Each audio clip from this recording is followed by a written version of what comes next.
සතුට විනෝදය මෙන්ම සුවය සිසිලස අපේක්ෂාවෙන් මෙරටට පැමිණෙන විදෙස් සංචාරකයන් පිරිස දිනෙන් දින ඉහළ යමින් පවතිනවා. මේ තුලින් රටට ඩොලර් ආදායමත් ගලා එනවා. හෙළ වෙදකමෙන් රටට ඩොලර් ගෙන්වා ගන්නා ස්වාමින් වහන්සේ නමක පිළිබඳ වේයන්ගොඩ ප්‍රදේශයෙන් වාර්තා වනවා. හෙළ වෛද්‍ය පූජ්‍ය මායිඹුලේ නන්දාරාම ස්වාමින් වහන්සේ වටද්දර ඇස්වෙද පරම්පරාවේ නූතන නියෝජනයයි. අතීතයේ පටන් මෙම ඇස්වෙදකම පැවතුණා. හෙළ වෙදකමින් මෙරට ලක්ෂ සංඛ්‍යාත පිරිසකගේ දෑස් සුවපත් කර තිබෙනවා. උන්වහන්සේගේ එම සේවාව මේ වන විට ජාත්‍යන්තරයටද රැගෙන ගොස් තිබෙනවා. ඒ සඳහා හොඳම උදාහරණයක් තමයි මේ. මනෝ වෛද්‍යවරියක වන මෙම කාන්තාව ජර්මනියේ සිට මෙරටට පැමිණ ඇත්තේ වටද්දර ඇස්වෙදකමෙන් ප්‍රතිකාර ලබා ගැනීම සඳහායි.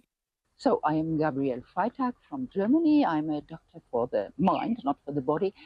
මෙරට රෝගීන්ට පමණක් නොව විදේශයන්හි රෝගීන් රැසකටම සාර්ථක ප්‍රතිකාර ලබාදීමෙන් පසු මේ වන විට බොහෝ පිරිසක් තමන් වහන්සේගෙන් ප්‍රතිකාර ලබා ගැනීමට පැමිණෙන බවයි නන්දාරාම ස්වාමින් වහන්සේ කියා සිටින්නේ.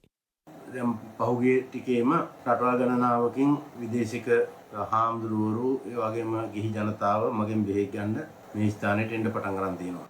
විශේෂයෙන් ඇමරිකාව, ඊළඟ ඕස්ට්‍රේලියාව, ජර්මනිය, ඊළඟට බංග්ලාදේශය කියන මේ රටවල් හතරෙන් තමයි වැඩි පිරිසක් සම්බන්ධ වෙන්නේ. ඉතින් මට මේ හම්බෙච්ච ඔක්කොම ටික ඇස් පේන්නෙම නැති අය, අන්ධම වෙච්ච අය.